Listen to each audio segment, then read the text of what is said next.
of this story. I hope you tune in and we'll have a good time. Mr. Marcus, how are you doing today? And where are you calling from today? Man, I'm doing great, Daniel. I appreciate the opportunity to speak, with your podcast and with the Hive Mind group.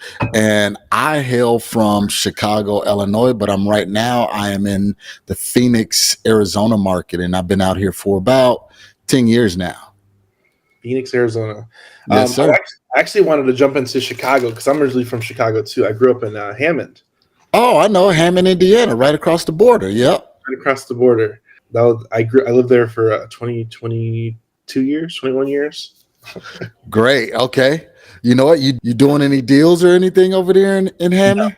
No, not at all. Okay. I live in Cali now, and I do a lot of stuff in Texas. Okay. Gotcha. It works where I'm at, but I always like talking. I always like asking where people are from because people come from like humble beginnings, and I think for you, I read your bio. You grew up on a farm in Illinois. Yeah. Yep. So just south of Chicago, we're from Hammond, about 35 minutes from Hammond in Kankakee, Illinois. And we were in a small town right next to Kankakee called Moments.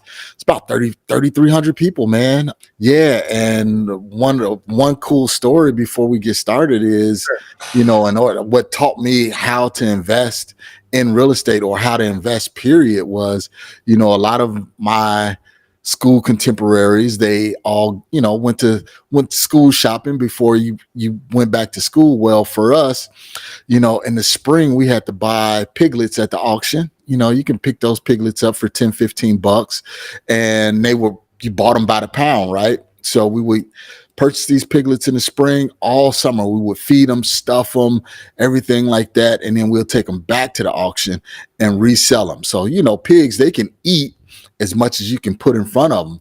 So we would feed them, and we bought them when they were like 10-15 pounds. And then we would take them back right before school, and they would be about 200 pounds, and they sold by the pound. So we learned how to, invest early, how to, buy low and sell high. So that was one of my strategies and one of my forays into understanding real estate and understanding investing. So it all started, from one school clothes and pigs. Can you believe that? I love stories like that because I think everybody you need to enable that into your children early. That way they understand how the world works, even at a simplest basic level. And I think a lot of parents don't prepare their adult children for that, and they're kind of walking in blindly. But that's a simple strategy. I mean, you buy them pigs. I never heard of that. Yeah, flipping pigs, man. So buy low, sell high, right? You could do that with anything: cars, houses, clothes, anything, bicycles. We just happened to live on a farm, so it was farm animals, livestock. It's amazing. That's a good story. I think your experiences in life definitely help you either harness or you're missing something. Absolutely, man. You're right, spot on with that, Daniel. It's good. So let's jump a little bit of the real estate stuff. I always like jumping into that stuff because like every podcast is like, oh, real estate. But like you're a person too, and you always have humble beginnings, and you always have cool, interesting stories. So it's always I like switching it up a little bit and bringing it down to a human level versus up in the clouds, because people sometimes hear us and they think, man, these guys are crazy. What are these guys doing? Yeah, everybody got an origin story, right? We didn't all start out with, 100 doors, 500 doors, or flipping 100 properties a year. We all started out somewhere. And the main thing is when you're starting, you have to not despise the days of small beginnings. So you got to understand when you're in that infancy stage, what do I need to learn? What do I need to grasp while I'm in this stage, and be appreciative while you're in this stage, because that's going to help you push, to the latter stages in life and in your investment career. And one thing I'll make on this too, and you probably agree with me on this, I think your growing stages are the most fun, because I feel like once you make it to a certain level, it's like you like lose that like urgency, like to you lose that a little bit of your hunger to survive. And that excitement, right? It's that Yeah, excitement of the deal, the next deal, like you said, that hunger. Hey, if I don't close a deal, I don't eat, and if you lose that, and that's what happens to a lot of investors, along their journey. This show is sponsored by HiveMind CRM.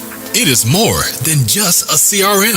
It is a real estate and business mastermind that comes with an all-in-one CRM. You can have unlimited websites and users. You can call, text, RVM, and email all in one user interface. And you can set up custom automations for any type and multiple businesses. 65% of companies start using a CRM system within the first 5 years of business. Once implemented, the HiveMind will save you on marketing, give you more time, and make more money.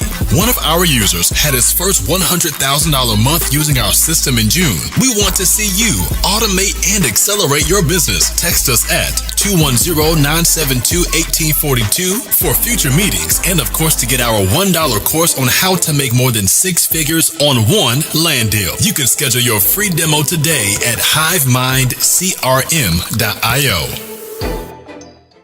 Everything becomes so systemized to where, it's just another wheel or peg in a cog or whatever cog in the system, and you lose that excitement about, meeting with sellers, talking with sellers, walking properties, things like that. Naturally, when you start to scale, you can't do that, as much. But those are the times where you start to cut your teeth on understanding how deals actually come to fruition. yeah, 100%. And I think you learn a lot more about business too, because when you're first starting out, you're doing everything, and as your business grows, you're like, I can't do everything. I need to hire experts, and I need a partner, and I need to do all these other things to make business work and operate more effectively. Yeah, and you know what, Daniel? One of the challenges is knowing when you're at that point to where you say, in order for me to go to the next level, I have to bring somebody on to help me. And a lot of people get lost in that. And I'm guilty of that myself. I was a solopreneur for a little bit too long before I started expanding out and started creating a team. And I think I would have been a lot further than I am right now if I would have started with that team earlier. But what do we always say, or think, hey, you know what? I need all of the money because it's just me. And, I don't have enough money to go out and hire somebody. So you try and do it all by yourself and try and figure it out by yourself. But take some time, your listeners, take some time, try to strategize, how can you create a team atmosphere? How can you get somebody on your team? If it's, hey, you know what?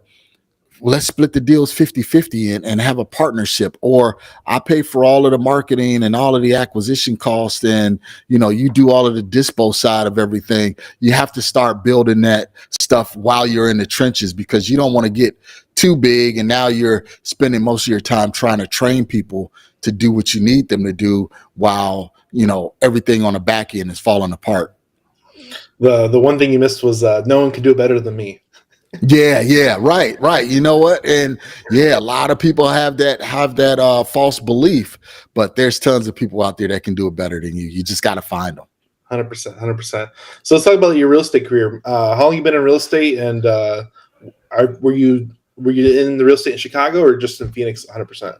You know what? Started in Chicago market. Actually, my mom, kind of going to my real estate origin story. My mom, she back in the late 80s, she worked for the state of Illinois, and she bought, 2 raggedy houses. And me and my brother, we didn't know why she was buying them. The only thing we saw was work. Hey, you know what? Yeah. She got these raggedy houses. This is more work for us. We got to go over there, cut the grass, clean it out, work with contractors, and lo and behold, she flipped one, went in there, did the rehab, flipped and sold that one. And then the other one, we actually have in our rental portfolio to this day. So that's how I cut my teeth and started understanding real estate, because she sold us that check from that one she flipped. And it was like, oh, wow, you made more money on this one property than you did for the whole year working for the state.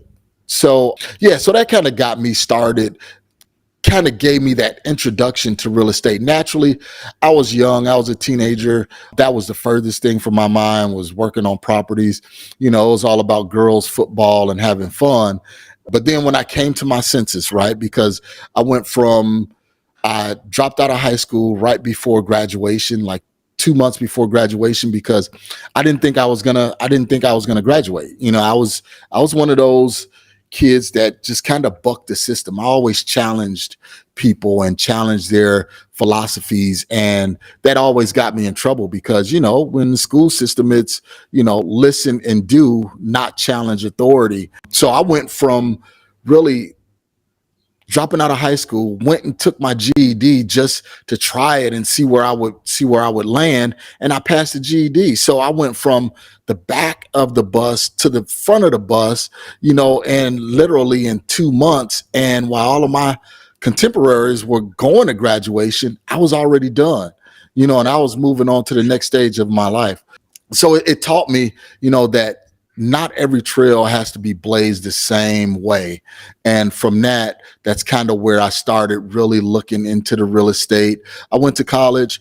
So I went from a GED to an MBA, right? And yes, that college education did award me some opportunities, but it wasn't in the field and in the career of the endeavor that I wanted to be in, which was real estate. So lo and behold, I just started doing research and started looking into real estate. And I bought my primary residence in Illinois, and I had one rental, moved from Illinois to Arizona because I was promised a job opportunity, and that job opportunity was rescinded.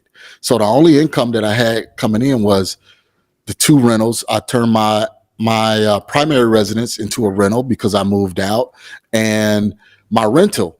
So I was in Arizona with my wife, 3 kids who were, 3, 4, and 12 at the time. And I had to make it work. I had to find opportunities. So I didn't know that here in Phoenix, I didn't know the East Valley from the West Valley, from the North, from Central, or whatever. But only thing I knew is that during that time, everybody said that real estate was happening at the courthouse steps, at Maricopa County courthouse steps. So I just went down there on a whim, didn't know anybody. And I just started networking with the people that were down there because they said, in order for you to buy these properties, you got to have cash. And so I knew that the real estate investors were there. So in order for me to get into real estate, I knew I had to be where those individuals were. And that's what I did. I went down there and started networking and really built my team from those opportunities right there. So that was kind of how I got started in real estate here in Phoenix. I was going to ask you that question and you answered it in that thing because I know times have changed a lot recently. Yep. And I was wondering, I always ask a lot of older investors, where they learned, and a lot of people I used to listen to audio tapes. I used to hop in on conference calls. And all that. Yep. That's true. And yeah, so I went to the courthouse steps. The only thing that I knew was, everybody said that houses were selling down there, and those were the people that were buying them. So transactions were happening, and that's where the money was. So that's where I needed to be. And that's where I went. That's amazing. And how long ago was that? Man, this was in 2010. So 13 years ago. It was either 2010 or 2011. So somewhere in there. Oh man, that's a long time ago. Yeah, right. I graduated in high school in 2010. Oh wow. Okay. That's crazy. It's weird the paths that appear in front of us because we're in the right position, and you got to go to the right place to find the right path. Yeah, and you know what I always tell people, Brian, is you got to open your eyes and you got to see the opportunities because they're all around you. Are you going to do what's necessary? Are you going to take the steps that's necessary in order to walk into those opportunities? Was it easy for me being out here, with no income? I always tell people I had no bed, no car. My wife had the car. So I had no bed, no car. But the only thing I had was massive opportunity around me. And I just started walking into those opportunities. I failed. I tripped. I stumbled. I made tons of mistakes. But through those mistakes, I started finding valuable partnerships, to help me along my journey. And that's how I found, my main mentor, was because I was making tons of mistakes. And he was like, you know what, you got the grit, you got the grind and the hustle. Let me show you the right way to do it. And he took me up under his wings. And from there, we were closing like 20 deals.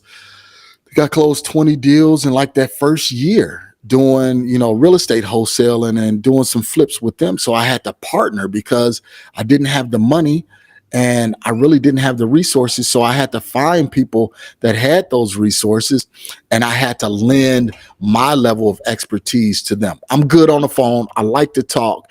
And because of that, I would get on the phones and I would talk to people, and I would, find deals. The first thing he told me to do was, hey, here's all of our old dead leads that we're no longer following up on.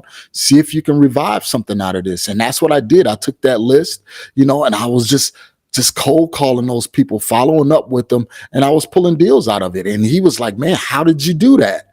And I was like, man, it's just listening to the needs of the sellers and seeing if you can figure out what they need and can you match it, and where it's a win-win for everyone.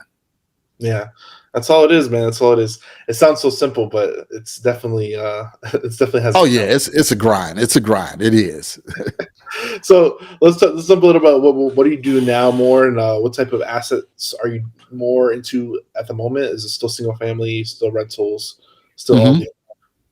Yeah, so we're still flipping. We flip actually virtually and close to home here in Phoenix. So we do things in the Chicago market also, because that's where I know and I have a team there. So like we just picked up a duplex last month, me and my wife. I haven't even been in the property yet, but we already have it renovated, have one tenant in place, and then we have another tenant that should be in place later next week. So what I tell people is, you could do it. You just have to think and you have to strategize and learn how to overcome those obstacles in order to do it. So rentals, our main thing is taking active income. So the active income, flip money, wholesale money, and then deploy that into passive income. So buying rental properties. That way, hey, if we don't close deals this month, the next couple of months, we know we still have rental income coming in. Yep. It's amazing. So how do you manage your team virtually? Because I think a lot of people struggle with this too. Because they struggle with, I think a lot of people struggle with contractors as a whole, but there's a lot of things there's a lot of caveats to that. But what's your like one takeaway? Because are you buying wholesale, remodeling, and then renting? Yes. Mm-hmm. Okay, so you're doing all the process. So yes, you gotta have a remodel team, you gotta have a rental team, and then a make ready and turnovers and all that stuff in the interim and all that. So you gotta have multiple different teams at that point. Yep, you do. And the main thing, Daniel, is accountability. You sometimes you have to have those tough conversations with your property manager, with your contractor. They know because we've been working for so long, they know the standard and the level of the property and the asset that we like to bring to the marketplace.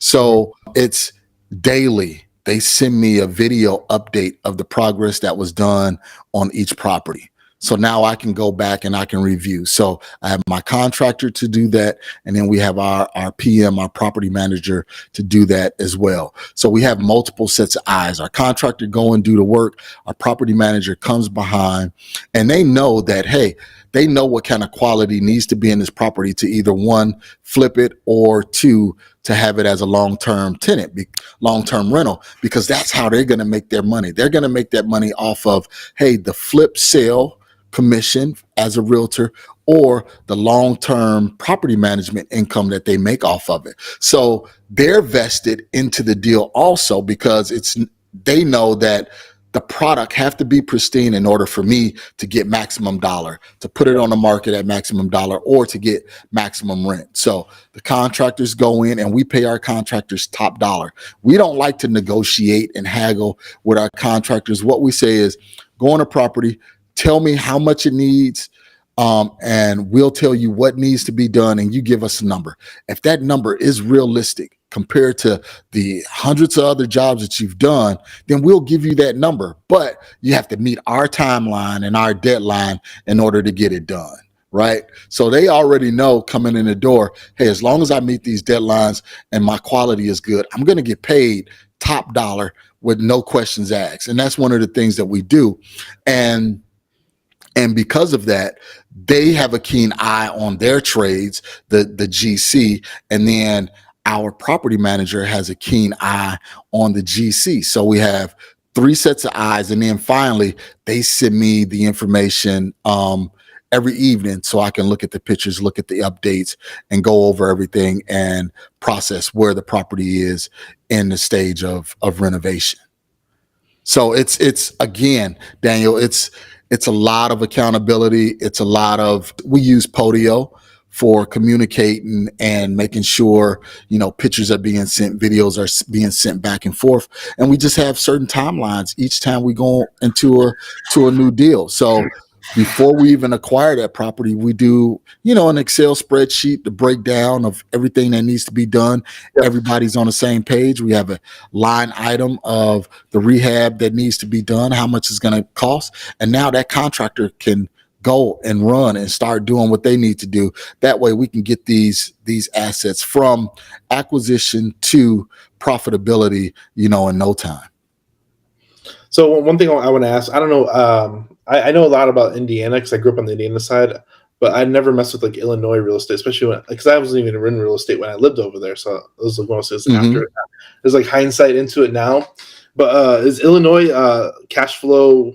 It's a tenant-friendly state, so that's first and foremost. You, as a landlord, you have to know the laws to the T, because a lot of times if you get the wrong tenant in place, it can take you 8-9 months to a year in order to evict that tenant. If they play the game like some people play. So Some you people are have professionals. Yeah, they're professionals, right? So I'll give you an example. We had this property that we just purchased. There was a squatter in it. And before we acquired the property, it was this one was sitting on the market, wouldn't nobody touch it, and it was sitting there because there was a squatter in it. We couldn't get in to see the condition of the property or anything like that. But I knew the area. I didn't know the interior. I knew the area though. And I knew, okay, one, it's going to need a roof, but the exterior looked clean. And what we did was we contacted the city, and we found out when was the last time that a rental license was valid on this property. Once we found that out, now we knew, okay, this property has to be in somewhat decent condition because they just had a rental license on this property not too long ago. And the city comes out every year, every 2 years to inspect the property. So I took a shot. I took a gamble. I didn't know, one, how we were going to get the squatter out, and two, what the condition of the property was. But again, it goes back to having your team in place. I contacted my attorney there and I said, hey, this is the situation. We want to acquire this property, but before we do that, I need to get some assurances from you as the attorney. How fast will we be able to evict this tenant, and what's the process that we will be able to go in order to get it done? And he gave me the assurances that we will be able to do it, really, really quick. Come to find out, Daniel, this is why sometimes you have to take these calculated risks. Come to find out, we closed on the property. No one had been in the property. We went there. Property manager put a note on the door of the first unit. That's the unit that the squatter was in. Let them know, hey, contact us. Let's try and work something out, before we get sheriffs involved and everything like that. No response from the squatter. Well, as we were entering the second unit, naturally we had to, break into it, change the locks and everything like that. Well, one of the neighbors happened to call the squatter and was like, hey, somebody's breaking in, your house, right? So immediately that got his attention, and he called the property manager and was like, hey, what's going on? She was like, we bought the property. We know that you're in the property. We want to work out something with you in order to help you transition on. Come to find out, when my property manager went and walked the property, he had just did a lot of renovations on that unit because he was thinking that he was going to buy that property. So it had new flooring throughout, recently painted, new counters, new kitchen cabinets, everything like that. So we told him, we said, hey, we're going to put new tenants in here. And he was like, hey, you know what? That's fine. I already closed on the property, my new property. I just need, 30 days in order to move out. Our attorney drew up everything, and that's exactly what happened. He moved out 30 days. We had a pristine property, and my contractor even tried to buy the property from me, double what I paid for the property. Wow. So it's taking those risks, those calculated risks that sometimes can pay off. Now, it could have easily went south, but then I would have leaned again on the expertise of our attorney and the assurances that he gave us that he would have been able to file the proper paperwork in order to get that squatter out. But we didn't have to go that route. No, that's a good story. I really want to dig into the attorney part too, because I think a lot of people underestimate the power of having an attorney on your team, because they save you from a lot of legal paperwork, especially if you're doing stuff with tenants, if you're doing a lot of contract paperwork. They're going to save you from a lot of heartache. Absolutely. Heartache is the word. And you can do stuff more efficiently too, because like you said, you want your attorney like, hey, how fast can we get them out? Mm-hmm. Mm-hmm. And you know what? And those attorneys, they have relationships that we just don't have. They have relationships with judges, with sheriffs, with things, with other officials, to where they can say, all right, in this area, I know exactly who to call in order to get this person out. This is what we can do. We'll file this paperwork. I used to try and do that stuff myself, Daniel, and it used to drive me nuts. And I was like, that goes back to knowing when to bring a team member on, right? So then I was like, you know what, this is too much for me to try and do this from 2,000 miles away. Let me try and find an attorney. I reached out to a title company that I work here in Arizona, and they said, hey, you know what, use this title company over here. And then that title company referred me to this attorney, and I've been working with this attorney. Shout out to Peter Hallam. Been working with him for about 6 years now on every deal, every transaction that we do in Illinois. And he knows, once again, there were times where we had contracts where he wouldn't get paid on them. And I said, whatever your fee is, Peter, just add it and we will pay it on the buyer side. That way you can get paid for your services. Because some contracts they write up, they won't pay the attorney fee, yada, yada, yada. And, but I always told him, whatever your fee is, I'll make sure I pay it. Even if, and, sometimes we even pay a little bit more, because as long as you keep your team members happy, you have a symbiotic relationship. Everybody's going to work for the greater good in order for our business to be successful. 100%. 100%. I think we like that model too, is overpaying your team, because they'll work even harder for you. Yep. Once you already have good team members, it's golden from there, because everything the battle becomes easier. Yeah, and you know what else it does, Daniel, is now instead of you needing to hold everybody accountable, those individuals that's on your team will hold those other team members accountable. So just like I was saying with the contractor and the property manager, now the property manager holds that contractor accountable, not the property manager calling me saying, hey, the contractor didn't do this, they didn't do that. No, they go in and they make sure that it's done, and they send me pictures and say, hey, this is how I'm going to address this. Do you think I need to address it this way, or should we go in a different direction? And I normally say, hey, you know what? I think what you're doing is the right way. Let's go ahead and get it done. Yeah. No, it's cool, man. Are you like pretty much, you live in Arizona and do everything in Illinois, it sounds like, or are you still doing stuff in Phoenix too? No, we still do things here in Phoenix as well. Okay. That's it's a big operation. Yeah. It's a lot of moving parts, but it's, again, you have to lean on your team members in order to make everything work the right way. And you have to have the right systems in place, in order for communication to be seamless and everybody to be on the same page. 100%. It's definitely a given. So just building out the rental portfolio, what does the next 5 years look like for you?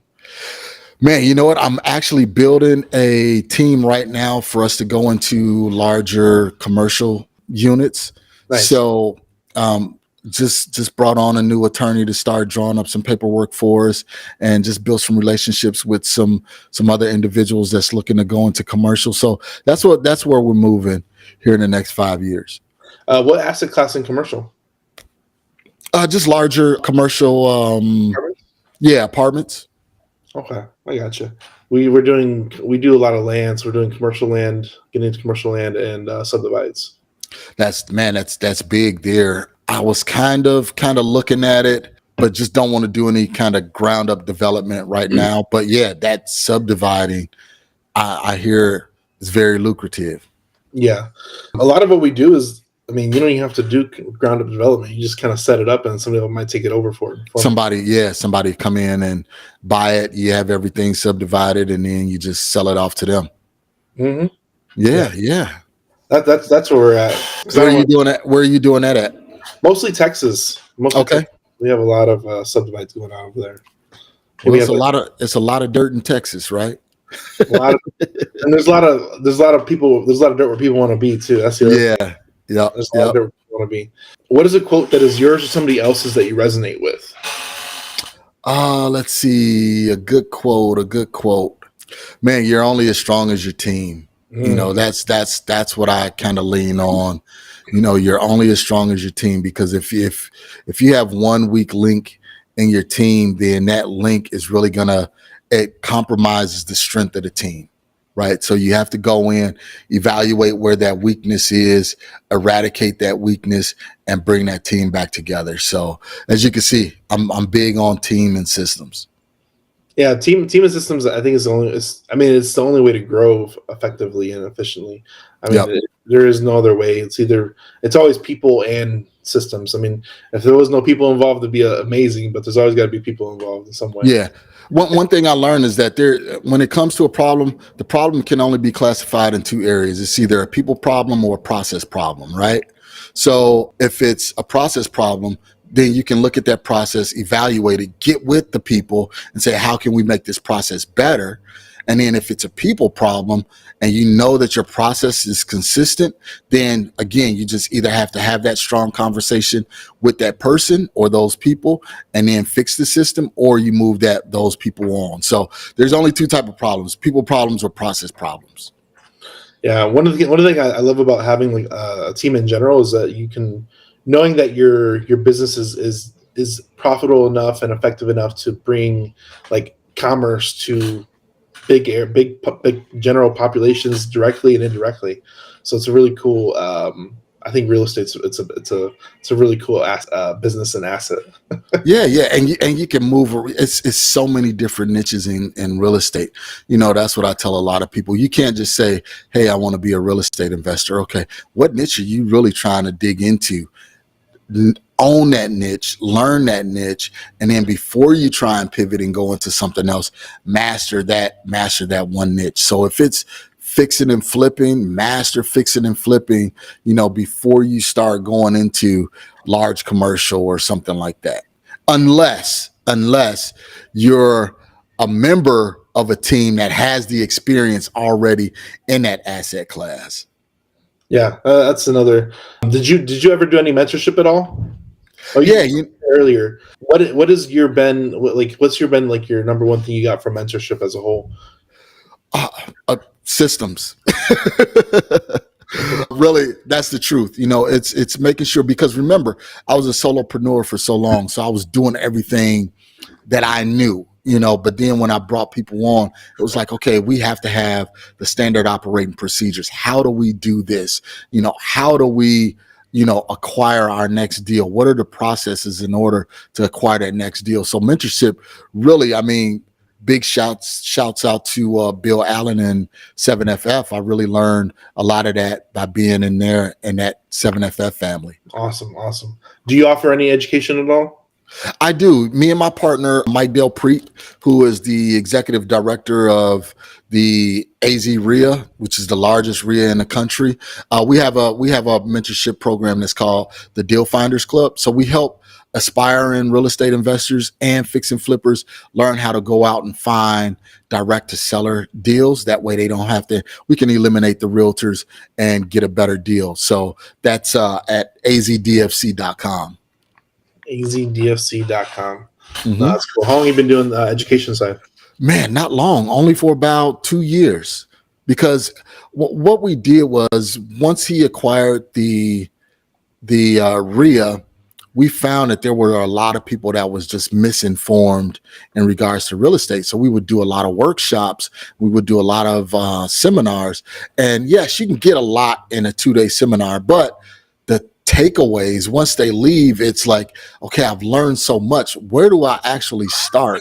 So that's the reason why we created the Deal Finders Club, to show people this is how you start finding off-market deals, especially for, you know, those fix and flippers that were buying so many deals from wholesalers, right? The margins are really thin now, right? So you got to be able to go direct to seller. So we show people how to go direct to seller and acquire those deals. Yeah, I think a lot of people struggle that early on, is they consumed every podcast and every YouTube video, and they know everything, but they don't know, they might not have the actual steps to actually go out and produce. I think that's the biggest problem. I always tell people this too, is that you don't know how much effort it takes to produce results. So you think you're doing enough, but it's not usually. True. Got one of my favorite quotes, and this is my quote, is education without application is just information. So a lot of people, they go and they get the education, and they can talk real estate shop all day, but they don't apply it. There's no application to it. So now only thing you have is information, and there's tons of information out here, but the people that succeed are the people that apply that education that they learned. That's 100% correct. You definitely gotta apply it, because if you don't, you're just gonna be just like everybody else. Yep. So guys, remember that information without application is education without application is just information. So where can people find you online? You're on YouTube, you have Facebook. Yeah, YouTube. First off, they can go to MarcusEMaloney.com. That's Marcus, Marcus, E as in equity, Maloney, Maloney.com. I got tons of free resources there. We have our podcast, We Love Equity Real Estate Show. And then YouTube, Instagram, everywhere. That's MRCS Maloney. Twitter, Instagram, Facebook. There you go. I have to get you on Twitter. I post a lot of stuff on Twitter. I'm a very avid Twitter user right now. All right, sweet. I'm still using Twitter, but not as much as I was. I'm doing more stuff on Instagram now. I backed away from Instagram. Did you? It got kind of boring for me. I still post there, but it's not my go-to at the moment. And you know what, you gotta limit yourself, you know, with all social media platforms. You just really have to limit yourself, because like you said, it can consume so much of your day, and you look up and you're like, man, what did I get done today? Yeah, I did a couple of videos, made a few posts, but besides that, what else did I do? You know, so yeah, everybody out there listening, just be careful what you consume, and only consume so much. Yeah.